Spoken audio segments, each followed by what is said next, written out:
Toda crise apresenta um cenário. Toda crise apresenta suas circunstâncias. Toda crise produz resultados. Estamos diante de uma pandemia, Covid-19, o coronavírus, que tem assolado o mundo, que tem trazido angústia, medo, morte, temor e incerteza para as nossas famílias, para os nossos dias. Diante de tudo isso, nós precisamos acreditar que toda crise ela tem um início, ela tem um meio e certamente ela terá um fim. E eu gostaria de chamar a sua atenção e meditar na Bíblia Sagrada, trazendo para você a história de um homem que viveu uma crise, de um homem que viveu no seu tempo a sua história, a sua crise e a venceu para cumprir um propósito. Eu quero chamar a sua atenção e trazer para você a história de Daniel.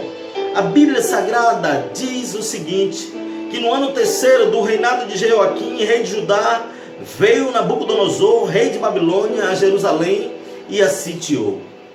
Queridos, aconteceram dois fatos que marcaram o declínio, a derrota do rei Jeoaquim, do rei de Judá. Primeiro, Jeoaquim malbaratou, ele desperdiçou, ele dilapidou as finanças da nação, construindo um novo palácio e destruiu os escritos de Jeremias.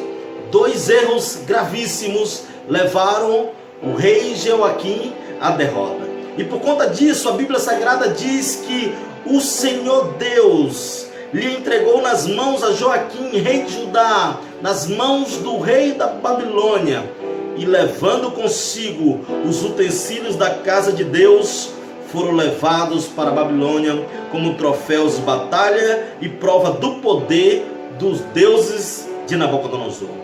O rei Aspenaz, chefe dos eunucos, pediu que trouxesse alguns dos filhos de Israel da linhagem real e dos nobres para que lhes fossem ensinados a cultura e a língua dos caldeus. Este foi o cenário em que se inicia a história do jovem Daniel. A história marcada por uma derrota do rei de Judá, o rei Jeoaquim. A história marcada por um novo ciclo para aqueles jovens que faziam parte, segundo a Bíblia Sagrada, faziam parte da linhagem real e dos nobres. A Bíblia diz que o rei Aspenaz, ele pediu que fossem levados alguns jovens, mas não eram jovens quaisquer. A Bíblia diz e traz acerca as características desses jovens. Deveriam ser jovens sem nenhum defeito, de boa aparência, instruídos em toda sabedoria, doutos em ciência e versados no conhecimento. Diante deste cenário, nós precisamos ter uma visão clara do que está acontecendo. É preciso saber, o que é preciso saber, o que é preciso fazer, o que é preciso ser diante desse cenário. Quando nós olhamos para a Bíblia Sagrada, encontramos o salmista Davi em um momento de angústia, um momento de incertezas, de um momento de aflição. E a Bíblia diz, o salmista ele diz o seguinte: com ferida mortal nos meus ossos, me afrontam os meus adversários, dizendo-me continuamente: onde está o teu Deus? E aí Davi, ele clama a Deus, externando todo o seu sentimento de angústia, de aflição, dizendo: por que estás abatida, ó minha alma? E por que te perturbas dentro de mim? Espera em Deus, pois ainda louvarei a Ele, que é o meu socorro e o meu Deus. E Davi diz mais uma certeza dentro das suas convicções ele externa o que a sua alma, o sentimento que aflora na sua alma, dizendo: aquietai-vos e sabei que eu sou Deus, sou exaltado entre as nações, sou exaltado na terra, o Senhor dos exércitos está conosco, o Deus de Jacó é o nosso refúgio.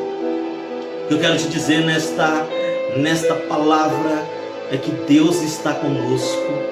Diante dessa pandemia, diante desse sentimento que afronta a tua alma, diante das incertezas que vem à tona dentro do teu pensamento, as angústias, as dúvidas, Deus está conosco. Toda crise apresenta um cenário, e este é o cenário que Daniel foi gerado.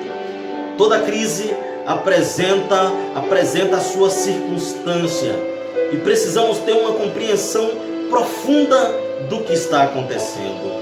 Esse momento você certamente está munido de muito conhecimento acerca do que deve fazer, acerca do que não deve fazer, dos cuidados que você deve ter prioritariamente no seu corpo. Mas você tem que lembrar que diante dessa pandemia, diante desta crise que assola o mundo, você precisa cuidar da saúde da sua alma, da sua saúde espiritual.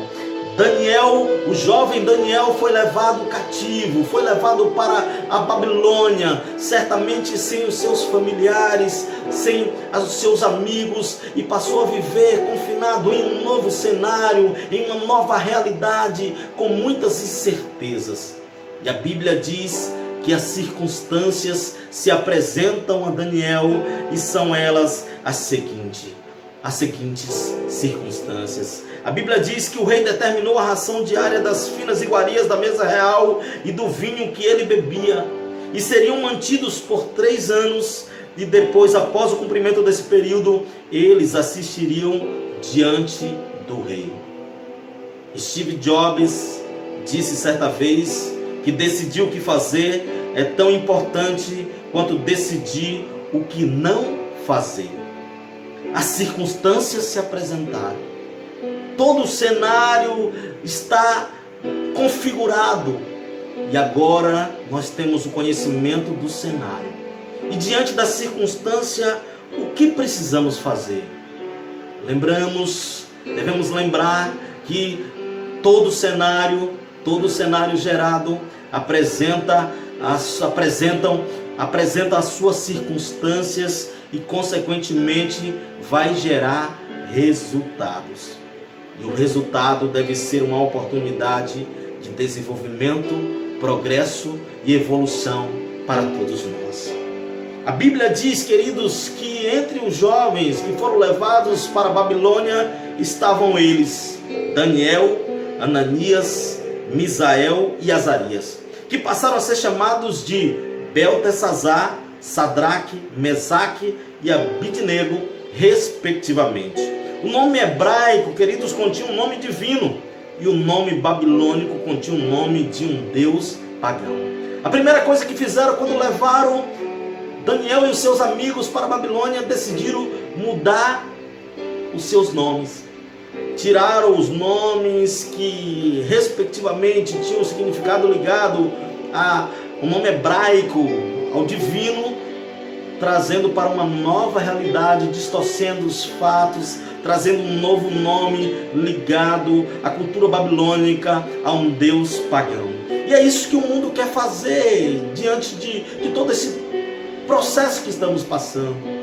É distorcer a nossa esperança, é destruir a nossa fé, é acabar com as nossas expectativas de que nós iremos superar tudo isso, iremos vencer todo esse mal. E aí, quando nós olhamos para a história desses jovens, nós percebemos que Daniel, ele se apresenta.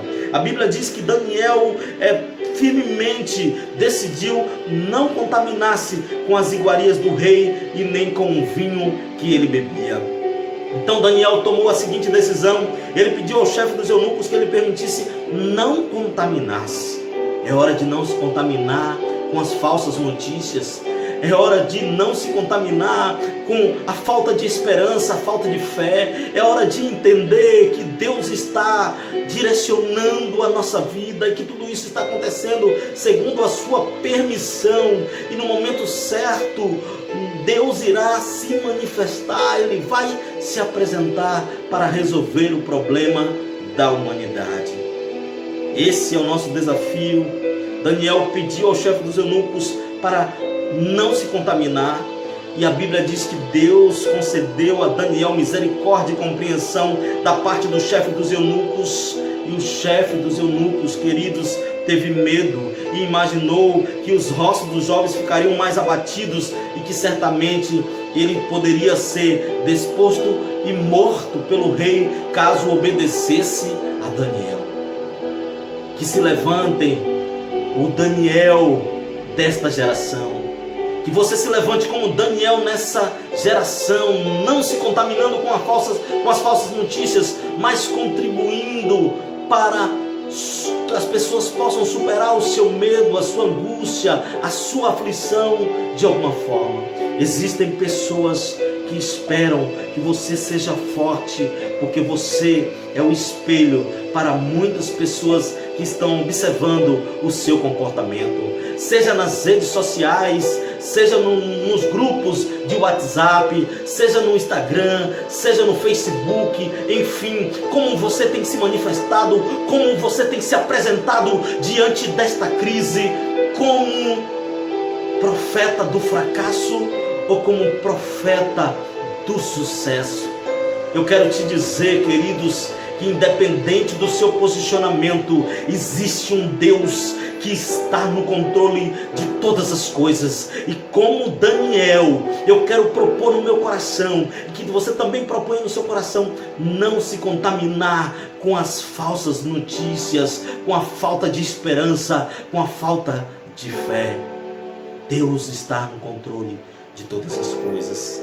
E então Daniel faz o seguinte desafio, o desafio de 10 dias. Daniel se dirige ao conselheiro-chefe, a Bíblia diz, e diz o seguinte: experimenta, peço-te, os teus servos por 10 dias, que se nos dê legumes a comer e água a beber. Você precisa cuidar da saúde, prioritariamente da saúde do seu corpo, tomando as medidas, as orientações, para que você tenha proteção, limites e direcionamento durante esta pandemia, para proteger crianças, idosos, as pessoas que estão no grupo de risco. Nós precisamos acatar, nós precisamos entender este cenário, o que fazer diante das circunstâncias, para que possamos conquistar os resultados que almejamos no final dessa crise. E a Bíblia diz que durante 10 dias, Daniel e os seus 3 amigos foram experimentados. E depois de todo esse processo, a Bíblia diz que Deus deu aos 4 jovens o conhecimento e a inteligência em toda a cultura e sabedoria, mas a Daniel deu inteligência de todas as visões e sonhos. Palavra de Deus no livro de Oséias, Deus chama a atenção da nação de Israel dizendo: o meu povo está sendo destruído porque lhe falta conhecimento. É hora de buscar o conhecimento, é hora de buscar o conhecimento da palavra. Deus, em um momento da história, quando decidiu levantar um homem, um jovem chamado José, ele não consultou nenhum especialista em uma universidade de Harvard ou outra qualquer. Ele tirou da cadeia um jovem sonhador chamado José para gerenciar a fome no mundo. E é nesse tempo que Deus quer usar as coisas loucas para confundir as sábias, para estabelecer o seu propósito, para estabelecer o destino que Ele planejou, o plano que Ele tem para a tua vida, que não é plano de morte, mas é plano de vida, é plano de um futuro de excelência. É hora de marcar esse tempo, é hora de marcar essa história, é hora de definitivamente nos apresentarmos como Daniel. Proponha no seu coração não se contaminar. É hora de trazer boas notícias nas redes sociais. É hora de filtrar as informações. É hora de olhar para o futuro e entender que tudo está está acontecendo segundo o consentimento de Deus, e Ele vai se manifestar no seu tempo, no tempo de Deus, as coisas vão se ajustar. E a Bíblia diz que entre todos não foram achados outros como Daniel, Ananias, Misael e Azarias, e passaram a assistir diante do rei em toda a matéria de sabedoria e de inteligência, sobre o que o rei lhe fez perguntas. Os achou 10 vezes mais doutos do que todos os magos e encantadores que havia em todo o seu reino. Toda crise apresenta o seu cenário. Toda crise apresenta a sua circunstância. Toda crise produz resultados. Medo, angústia, insegurança, incertezas assolam a nossa alma. Mas devemos entender que Deus está no controle de tudo. E para finalizar, eu gostaria de chamar a sua atenção nesse salmo, com esse Salmo 121. Está angustiado, está sofrendo, a sua alma está assolada por conta de tudo que está acontecendo. Entenda e faça como o salmista. Eleva os meus olhos para os montes, de onde me virá o socorro? O meu socorro vem do Senhor, que fez o céu e a terra. Ele não permitirá que os teus pés vacilem. É certo que não dormita, nem dorme o guarda de Israel. O Senhor é tua sombra à tua direita. De dia não te molestará o sol, nem de noite a lua. O Senhor te guardará de todo mal, guardará a tua alma. O Senhor guardará a tua saída e a tua entrada, desde agora e para sempre. Que Ele nos abençoe. O Senhor é o nosso refúgio. O Senhor é a nossa fortaleza. Ele é o nosso socorro bem presente na hora da angústia. O cenário traz para nós uma visão clara. O que é preciso saber, o que é preciso fazer, o que é preciso ser. A circunstância, uma compreensão profunda, como devemos nos posicionar diante de tudo que está acontecendo. E os resultados virão, com a certeza de que o Senhor nos guardará. Ele nos protegerá. Jesus, o Filho de Deus, que está sentado de Deus Pai. A cruz está vazia, a manjedoura está vazia, o túmulo está vazio. E todos aqueles que vão a Israel, quando visitam o túmulo de Jesus, encontram lá em inglês e em outras línguas escrito: He's not risen. Ele não está, Ele ressuscitou. O nosso Redentor vive, nosso Redentor vive, e Ele ressuscitou e está à destra de Deus Pai. O Senhor é o nosso refúgio, o Senhor é a nossa fortaleza, o Senhor é o nosso socorro bem presente na hora da angústia. Que nós possamos nos levantar como Daniel para marcar esse tempo, para marcar a nossa história e para mostrar para a nossa geração que existe um Deus que controla todas as coisas e que Ele ainda continua sendo Deus. Que Ele nos proteja, que Ele nos guarde e faça resplandecer sobre nós a sua luz, a sua luz. Que Jesus nos abençoe.